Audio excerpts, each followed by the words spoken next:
1, 2, 3, 3, 2, 1. 1, 2, 3, 3, 2, 1. Talking 1, 2, 3, 3, 2, 1. Talking 1, 2, 3, 3, 2, 1. Good, good.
White balance and mic check.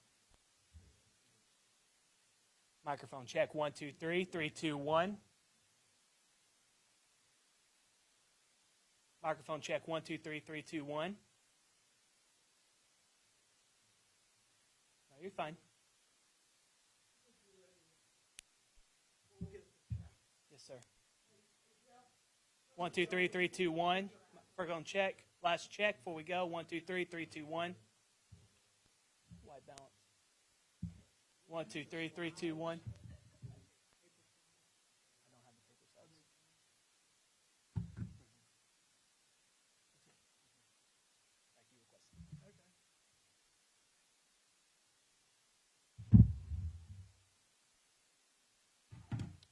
Yeah, y'all come on up here. If you want to be up here. If you don't want to be up here, don't come up here.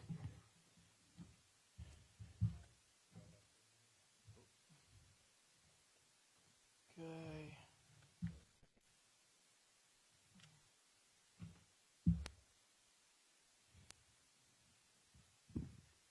Hey, Jeff, we waiting on anybody that you know of? Just anywhere. Democrat Gazette and some of the print.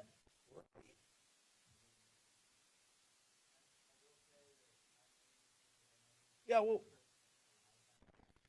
we're good. We got a couple minutes.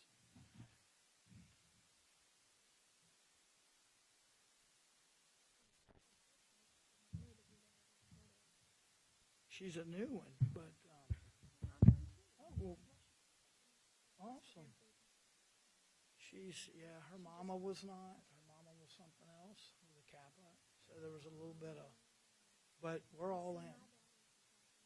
We are, we are, we are all in, and she's now an officer, going to be, and she's going to live in the house next year. She's number 2 on points, and she's just really, she's doing great. She's doing great. She loves it. Yeah. Well, yeah, it was. But it's. Oh, I tell people I don't even. That's the only sorority I know exists now because my daughter's in it, and we're supporting her and their charity.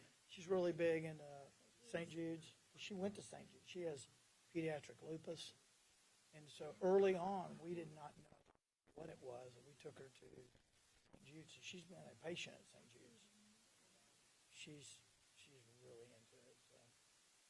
So, yeah, we're just giving them a couple minutes. This is too important to have somebody miss out.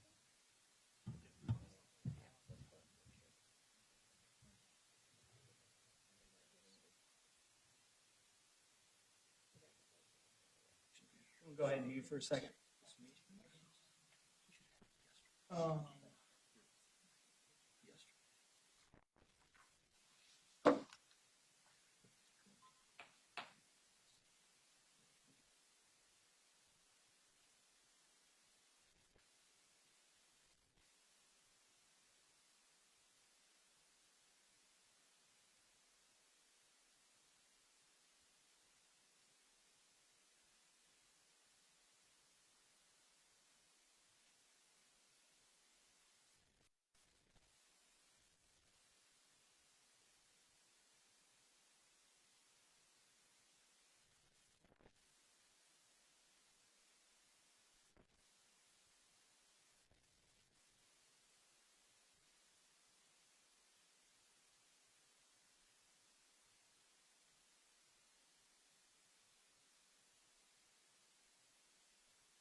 you're ready.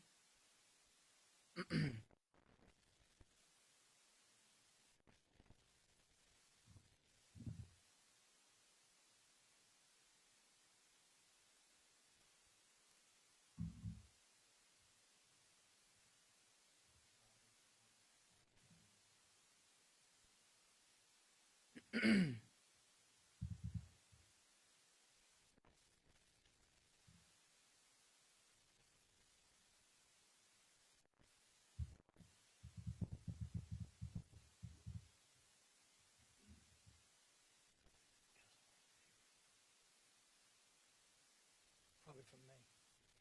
I can text with my head. I can just think it in.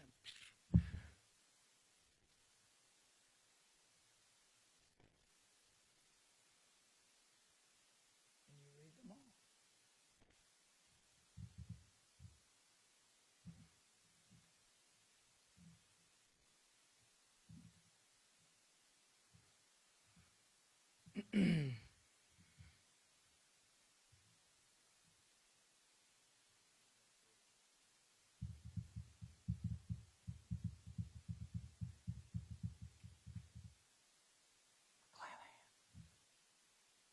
You're not gone yet. Okay.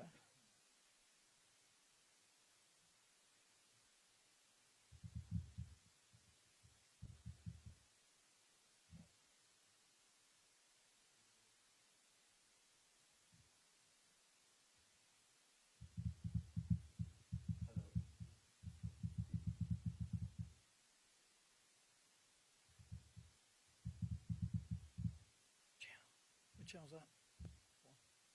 4 and 16.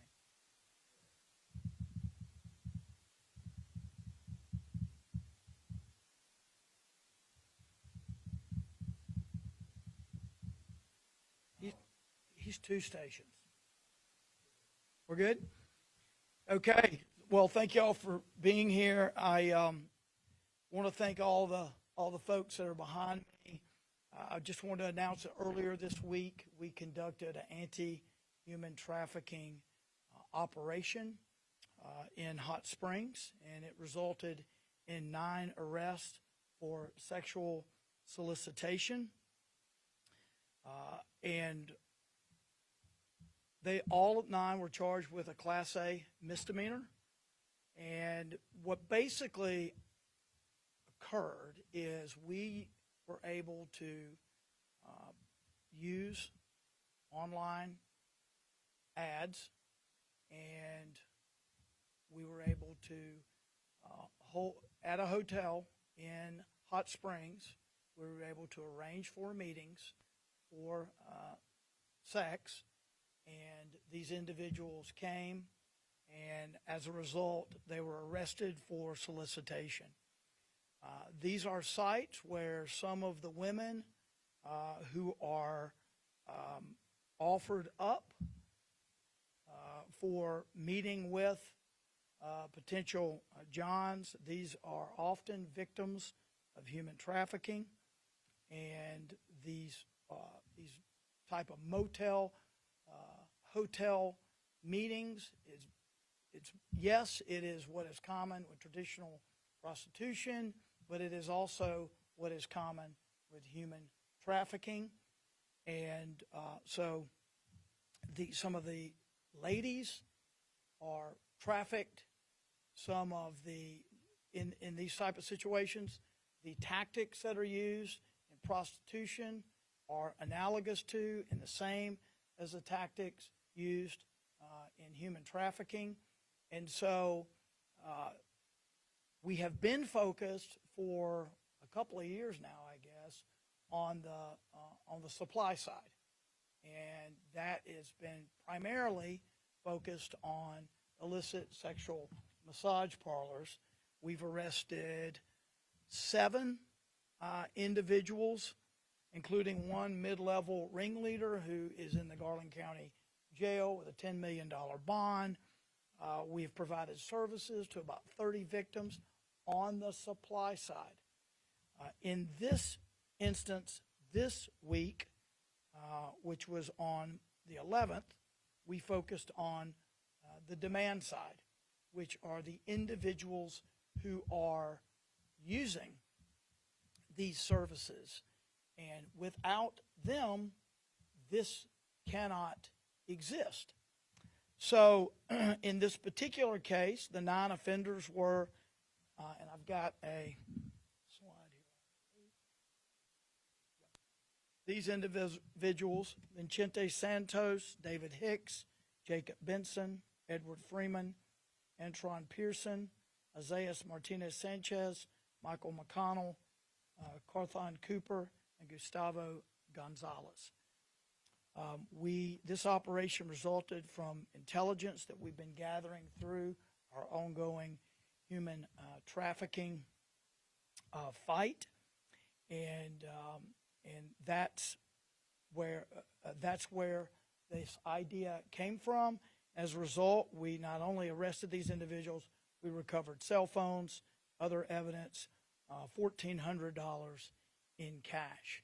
And I want to make it really clear, the hotel that we used here in Hot Springs is not one that we've had any reports of this sort of behavior going on before. This is a cooperative hotel owner who wants to see this crime eliminated and was a partner with us in that they were supportive of the investigation. And I want to say also thank you to the Arkansas Hospitality Association, who has noted their support of these efforts as well. I want to thank a number of people in the Garland County Sheriff Mike McCormick, Chief Deputy Stephen Elrod, Captain Scotty Dodd, Lieutenant Kenny Ford from the FBI, the ASAC Joe Jensen, Hot Springs PD, Detective Tyler Ward, Detective Jose Castaneda, close enough, and of course our perennial favorite here, who has helped us in so many cases, Michelle Lawrence, a prosecutor for the 18th Judicial District East, and Chief Heath Helton from LRPD. This is teamwork. Every single time we've done any of this, it's been teamwork. So what I want to do now is just talk a little bit about how this fits in to the broader fight that we've been engaged in on human trafficking. So traditional prostitution and human trafficking are different in many ways, and our focus is on human trafficking, but they overlap in the middle. If you're familiar with the Venn diagram, it would be the center overlap, where the tactics are the same, some of the websites are the same, customers are the same, etc. And so when we are fighting this sort of conduct and going after the demand side, we are impacting human trafficking in addition to what people think of as traditional prostitution.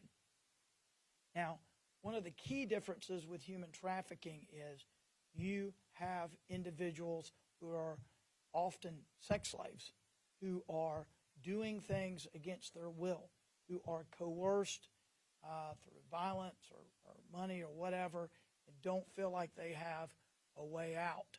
And that is a big differentiator from traditional prostitution in many ways. A perfect example is in the paper today. So there's a case, the Democrat Gazette highlighted a case on the front page of the Arkansas section. The headline was, "Little Rock Man pleads guilty to charge of sex trafficking of a minor." Now, this was a 16-year-old. This was trafficking of a minor using hotel rooms, and the individuals who hire these girls, like this one, are the same sort of individuals on the demand side that we arrested. We don't have any way to tie them to this person. But the point is, when you are addressing the problem that we addressed this week, you are dealing with human trafficking. And so this is an important part of the puzzle. I would note that every one of the individuals that were charged this week are charged under the law that we fought to change in early 2023 in my first 2 or 3 months in office. So what we had done, what we did is we looked at the law relating to sexual solicitation, and we wanted to up the penalties. And that's exactly what we did. So traditionally, these solicitation charges that these 9 are facing would have been what's called an unclassified misdemeanor. We changed that to a Class A misdemeanor. Also, we changed the law where if there's a second offense of this Class A misdemeanor, it's a felony. That is a major, major change. And this law, here's the bill, is now being used by all of us here to clean up this mess and to keep us, to make us safer and to demonstrate that we're not going to tolerate this. And I want to thank Senator Irvin. Senator Missy Irvin was the Senate sponsor, and Representative Hope Duke. This is back in 2023, but this is an example of why it matters.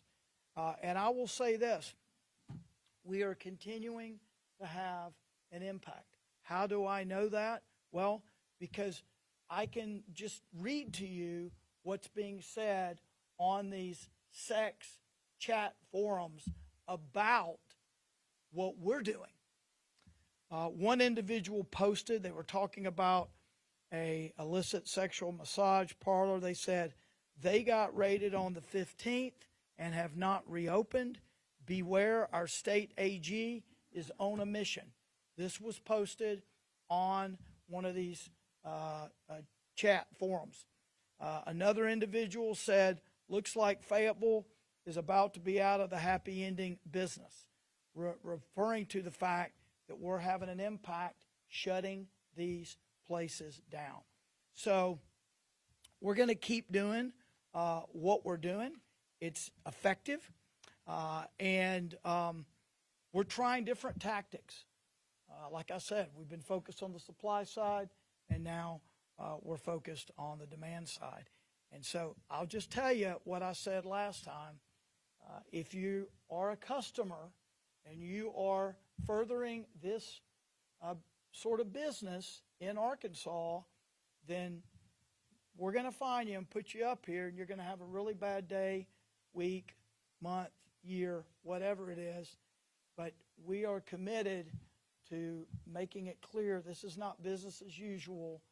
We are focused on this like a laser beam, and it's a team, cooperative, collaborative effort, and that's why we are being successful. Do you want to say anything? Okay. So anybody got any questions? Yes, ma'am.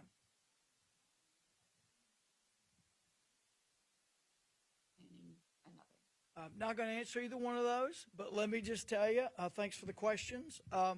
So, as I've said repeatedly, this is the highest priority for our office. When I came into office, we had to change the legislation to strengthen the law. We really didn't have laws that dealt properly with human trafficking, combating it. We had no statewide task force.